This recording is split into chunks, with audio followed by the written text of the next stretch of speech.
일봉 스님의 반야의 생.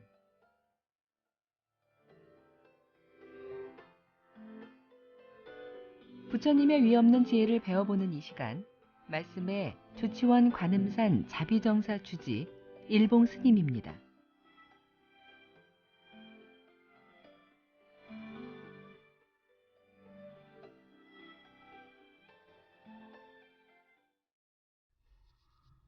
안녕하세요. 세종시 연기군 전동면에 있는 관음산 자비정사 서일봉입니다. 우리 불자님들, 우리는 누구나 살면서요, 어느 날 문득 가슴 한쪽이 베인 것 같은 통증을 느낄 만큼 낯선 그리움 한 조각 없는 사람 어디 있을까 싶은 마음이기도 합니다. 단지 주어진 일과 책임감으로 인해서 허전한 마음 채우고 있을 뿐이겠고요. 또한 살면서 뜨거운 눈물 펑펑 쏟아내고 싶을 만큼 보고 싶은 사람 하나 없느니 어디 있을까 싶지만요. 잊은 척 속마음 감추고 애써 웃고 있을 뿐이다라는 생각이고요. 누구나 살면서 오랜 세월 눈물로 씻어도 벗겨지지 않는 슬픔 한 조각 없는 사람 어디 있을까 싶기도 한데요. 바로 세월이다라고 하는 이름으로 덧 입혀져서 희미해져 있을 것이라는 생각이고요. 누구나 살면서 목에 걸린 가시처럼 아픔으로 남아있는 상처 한 조각 없는 사람이 어디 있을까 싶기도 하지만요. 그냥 마음속에 덮어두고 오늘의 최선을 다하고 있을 뿐이다라는 생각입니다. 우리 불자님들, 부처님의 진리로 보다 여여함 만드시기를 기원을 드리면서요. 오늘도 부처님의 진리로 행복을 심어주는 청주 BBS 불교방송 제337회차 서일봉의 반야의 샘 시간을 통해서 여러분들께 인사를 드립니다.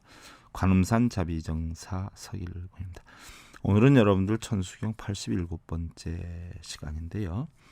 지난 시간에 원화향수 제보락, 저는 이제 모든 불법 늘 배우기 원합니다 하는 내용을 하다가 저희 절에서 매주 일요일 날 법회와 법문을 한다는 내용을 하다 보니까 본문 공부를 못하고 넘어갔는데요. 거울과 같은 마음은 본래 청정하고 모양과 색깔이 본래 공함이다. 그러나 꿈 같은 인식은 처음부터 없었는데 사물의 경계가 이루어져 있기 때문에 이로 말미암아서 온갖 미혹과 업이 자꾸 익혀지고 그 과보가 계속 줄을 이어서 티끌 같은 시간의 물결 속에서 막아 끊을 수가 없는 것이니라. 원인에 따라 과보가 계속 나온다는 이야기죠. 그래서 암경에 보면 여러분들 선인선과 악인악과 선한 원인은 선한 결과를 받고 악한 원인은 악한 결과를 얻으니까 선한 원인을 자꾸 만들어라 이렇게 설을 해놨지만 여러분들 나중에 유식론에 가거나 법화사상에 가면요, 선이 있고 악이 있지만 선도 선이 아니고 악도 악이 아니다. 한 마음 속에 무엇을 만드느냐에 따라서 선이 되기도 하고 악이 되기도 하지만 본래는 선도 악도 없다, 공이다라는 사상을 또 배우게 됩니다. 또한 선이나 악이 있다라고 하면 이미 선한 원인을 만들면 선과가 오고 악한 원인을 만들면 악한 과가 오기 때문에 열반을 할 수가 없다. 그래서 열반을 하려면 선이라는 씨앗도 심지 말고 악이라는 씨앗도 심지 말아라. 그래야 과보가 오지 않는다라고 가르친단 말이죠. 그러니까 불자님들의 어떤 근기에 따라서 선도 악도 없다, 부처와 중생도 없다, 선이 아니고 악이 아니다라고 하면 초보자들은 오해하기가 상당히 쉽단 말이에요. 그러니까 불법을 가르치는 게 이게 보통 쉬운 문제가 아니에요. 비슷한 근기에 맞는 사람들끼리 있으면 되는데 또 우리 불자님들 그거 아니잖아요. 오늘 오신 분이나 30년 계신 분이나 또 30년을 다녀도 계속 빌고 다니시는 분이나 6개월을 다녀도 깨우침을 얻기 위해서 공부하신 분이나 달라요. 30년 다녀도 빌고 다닌 사람하고요. 6개월 공부하신 분하고 차이가 6개월 공부하신 분이 훨씬 앞서 있죠. 30년 빌고 다닌 사람은 아무것도 몰라요. 소용도 없죠. 괜히 절에서 그냥 오래 다녔다 하고 어깨 힘만 주고 풀만 먹이고 있죠. 아는 거 하나도 없잖아요. 불교도 아닌데. 그래서 도 자체는 어려움이 없나니 분별과 선택만을 피하면 된다. 사랑과 미움을 떠나버리면 환하고 뚜렷하게 알게 되리라. 사랑과 미움을 떠나면 알게 된다. 사랑하려고 하는 사람 안 하는 것도 힘들고요. 사랑 안 하는 사람 또 사랑하는 것도 힘들잖아요. 안 미운 사람 미워하기도 힘들고 미워한 사람 안 미워하기도 힘들잖아요. 바로 그런 것만 떠나버리면 또렷하게 알게 되리라는 이야기. 밖으로 얽힌 인연 쫓지 말고 안으로 헛것에 머물지 마라. 밖에서 행복을 구하러 다니고 밖에서 법을 얻으러 다니고 도를 구하러 다니지 말으란 얘기예요. 그리고 안으로 헛것에 머무르지 말아라. 안으로 눈, 귀, 코, 여, 몸뜻에 의해서 형성되는 작용이 마치 자기의 생각의 작용인 것을 착각하지 말아라는 얘기. 자기 본래 성품 뭐예요? 눈, 귀, 코, 여, 몸뜻에서 발생되는 그런 생각이 아니라 아무것도 없는 공한 이치의 사상이 자기 본성이고, 바로 눈, 귀, 코, 여, 몸뜻에서 형성되는 사상은 바로 뭐예요? 중생성이에요. 중생성.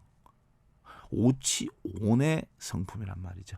그것이 인간성이라고 그래요. 그거는 내 성품이 아니에요. 헛것이에요. 헛것. 그게 바로 뭐예요? 망상이라는 거죠. 망상. 마음이 한결같이 평화로우면 장애는 흔적 없이 거쳐지리라 라고 하셨어요. 경의 문자는 부처님 말씀에 있는 문자, 경 이런 거는 표식이나 손가락과 같다. 손가락으로 달을 가르치면 달을 봐야지 왜 손가락은 보는가라고 하는 것은 바로 부처님의 경전은 깨우침을 이루게 하기 위한 사다리 역할을 하는 것이지 그 글이 깨우침을 주는 건 아니다는 얘기예요. 법문을 이렇게 하는 것은 법문을 통해서 스스로 마음속에 깨우침을 일으키라라고 하는 것이지, 이 법문을 가지고 자기가 인용해버리면 뭐 이건 앵무새나 원숭이에 지나지 않는다. 자기 깨우침이 아니라 남의 깨우침을 자기가 깨우친 것인 양 얘기하는 것은 원숭이에 지나지 않는다는 얘기. 스스로 깨치지 않으면 소용이 없어요. 그래서 우리 불가에서 뭐라 그래요? 옛날에 부처님께서요. 자기의 깨침 없이 바로 뭐예요? 남의 깨우침을 자기의 깨우친 것처럼 법문을 하는 자들은 앵무새라 그랬어요. 그나마 깨침도 없고 법문도 못하고 일체 아무것도 못한 사람들 뭐라 그랬어요? 아양승이라 그랬어요. 아양승. 벙어리 염소. 죽어도 매소리를 못한다는 거예요. 무슨 소용이 있냐는 얘기죠. 응? 앵무새나 바로 아양승. 벙어리 염소가 되지 말아라. 또한 뭐예요? 원숭이가 되지 말아라. 흉내내지 말아라는 얘기. 흉내. 마치 다른 스님이 쓴 책을 가지고 자기가 깨우쳐서 얘기하는 것처럼 그렇게 하지 말아라는 얘기. 그래서 결국 뭐예요? 다른 사람이 쓴 글도 믿지 말아라는 얘기. 다른 사람이 한 말도 믿지 말아라는 얘기예요. 부처님 아무도 믿지 말라 그랬어요. 왜? 스스로 깨침만 뭐예요? 인정하라는 이야기죠. 그래서 경의 문자는 부처님의 말씀이라도 표식이나 손가락과 같고 그림자나 메아리와 같은 것이라 그랬어요.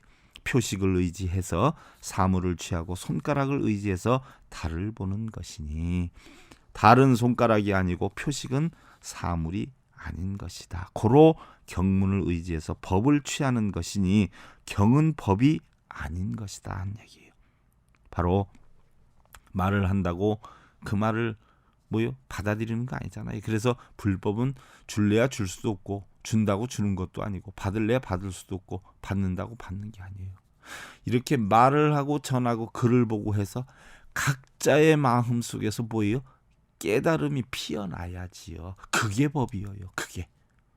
깨달음이 피어나지 않고 들음 자체가 깨달음이 아니거든요. 깨달음과 법과 사실은 경과 법은 다르죠.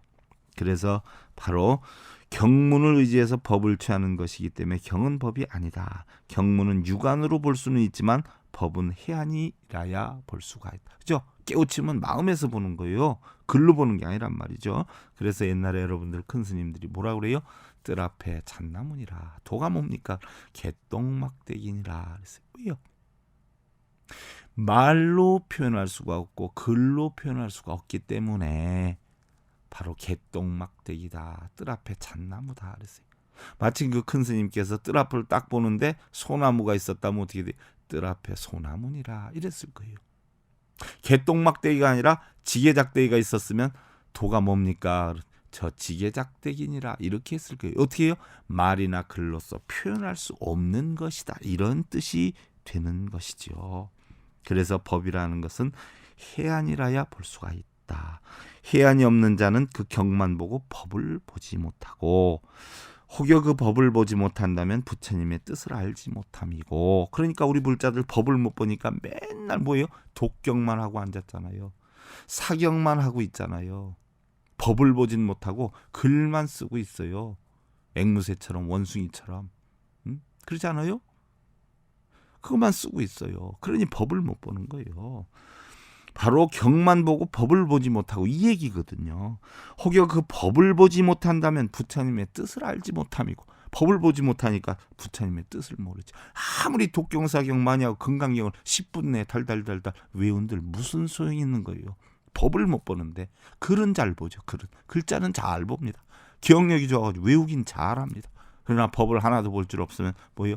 다 앵무새에 지나지 않는다. 녹음기에 지나지 않는다는 얘기. 부처님의 뜻을 알지 못한다면 부처님의 도를 이루기가 어렵다는 것이에요. 그래서 부처님의 마음을 알고 자신의 마음을 알고 마음을 잘 다스리는 모든 부처님법을 늘 배우겠다라고 해서 원하항수 제불하기다. 그런데 부처님법을 배우다 보니까 어렵단 말이죠. 깨우침을 얻기가 힘들어요. 그러니까 어떻게 돼요? 회피하게 돼요. 나 오늘 바빠. 요즘 머리가 나빠가지고 나이가 먹으니까 기억력이 없어져서 이러면서 회피를 하잖아요. 어떠한 경우가 있어도 어떻게 돼요? 깨우침을 얻고자 하는 마음이 물렀으면 안 돼요. 물렀으면 바로 뭐예요? 성공하고자 하는 사람이 물러서는 마음이 있으면 성공을 하겠어요?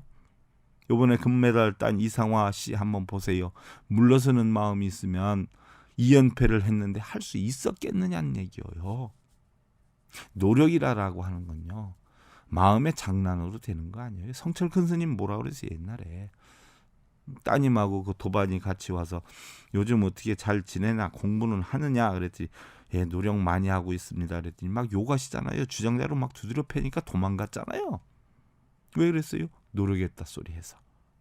성철 큰 스님 뭐라 그랬어요? 노력이라고 하는 것은 네가 그것을 하다 죽었을 때 한번 써먹을 수 있는 게 노력이라고 그랬어요. 노력은 그걸 하다 죽어야 그게 노력이지 죽지 않으면 노력이 아니라는 거예요. 노력하는 척이라는 거지. 그땐 노력이라는 용어를 써서는 아니 된다라고 했어요. 근데 우리는 대부분 노력한다고 노력해보겠습니다. 열심히 노력하겠습니다. 그걸 하다 죽어야 노력했다고 처음 써먹을 수 있는 글이 노력이에요. 그러니까 깨달음 얻으려면 뭐예요? 노력을 해야 돼요. 그래서 원하불태보리심이에요. 저는 이제 보리심을 안 여이기 원합니다. 물러서질 않겠나이다 하는 이야기죠. 보리심이라는 것은 보디시타 해서 번역으로 안욕따라 삼약 삼보리라라고 하죠. 무상정진도의라고 번역을 하고요. 무상보리심, 무상도심, 무상도의를 약해서 바로 도심, 도의, 도념이다라고 표현을 하는데요. 불과에 이르러서 깨달음의 지혜를 얻고자 하는 그런 마음을 말하는 것이 보살이라고 하는 것은 반드시 이 마음을 가져야 하고요. 처음부터 이러한 마음을 일으키는 이러한 것을 우리는 바로 뭐라 그래요? 초발심이다 이렇게 표현을 하지요. 초발심시 변정각이다 화엄경에도 있죠. 그래서 바로 보리심을 나타내는 것을 발보리심이다 이렇게 표현을 하고요. 발심, 발이 이렇게 표현을 하고 일반적으로 보리심의 본체는 중생이 다 가지고 있는데 이것을 바로 청정심성이다 이렇게 표현을 하고요. 청정심성이다 하는 것은 바로 여러 가지 연에 의해서 일어난다라고 했어요. 구체적인 사상에 따라 나타나는 경우를 우리는 수사발심이라고요. 이치에 따라 나타나는 경우를 우리는 순리발심이라 그러고, 또 보리심의 내용을 사홍서원이다라고 하기도 하죠. 한편 대승의장 권9에 보면은요, 발심을 세 가지로 구분을 하는데요. 첫째, 세상과 열반과의 상으로 보고 생사를 꺼려 열반을 구하는 것을 상발심. 둘째, 생사의 본성은 열반과 같다는 것을 알고 차별적인 상을 떠나서 평등한 마음이 나타나는 것을 식상발심. 셋째, 보리의 본성은 곧 자기 마음이기 때문에 보리는 바로 심이고 심은 바로 보리임을 알아서 자기의 본심으로 돌아가는 자성을 찾는 것을 진발심이다라고 하는데, 부처님법을 깨닫게 되면 마음이 평안하고 또 긍정적이면 모든 세상이 아름다워지기 때문에 저 이제 보리심을 안 여이기를 원합니다. 깨닫기를 원합니다. 라고 표현을 하는 것이죠. 그래서 원합을 대보리심은 저는 이제 보리심을 안 여이기 원합니다. 라고 하는 뜻이고요. 어떠한 어려움이 있고 힘든 그런 상황이 돼서도 결국 깨달음에서 물러나는 마음이 있어서는 아니 된다라는 이야기죠. 세상의 모든 것은 다 심는 대로 거두는 것이에요. 또 뿌리는 대로 거두는 것입니다. 또한 주는 대로 받는 것이에요. 깨닫고자 라고 한다면 깨달음에 이르기 위한 원인을 만들어야 돼요. 그만큼 어렵고 힘든 상황을 겪어야 우리는 깨달음을 이룰 수 있다라는 이야기죠. 그래서 여러분들 상발심이나 또한 식상발심이나 또한 올바른 보리를 깨닫기 위한 진발심을 통해서 여러분들 깨달음을 꼭 얻으시기를 기원드리면서요. 우리 불자님들, 꽃이 더 아름다울 수 있는 건요, 꽃을 받쳐주고 있는 푸른 잎이기 때문이고요. 또 밤하늘의 별들이 더 아름답게 빛날 수 있는 것은요, 하늘이 어둠을 마다하지 않고 까만 밤을 지켜주기 때문이에요. 행복 또한 이와 같이 우리가 우리 자신을 비우고 낮아질 때 가까이 다가오고요. 또 고요하고 아름답게 번져가리라는 생각입니다. 우리 불자님들, 날마다 행복한 날, 날마다 여해한 날 만드시고요. 내일 오후 5시 40분 여러분들 다시 뵙기를 기원을 드리면서요. 그동안 관음산 자비정사 서일봉이었습니다. 여러분들 감사드립니다. 성불하십시오.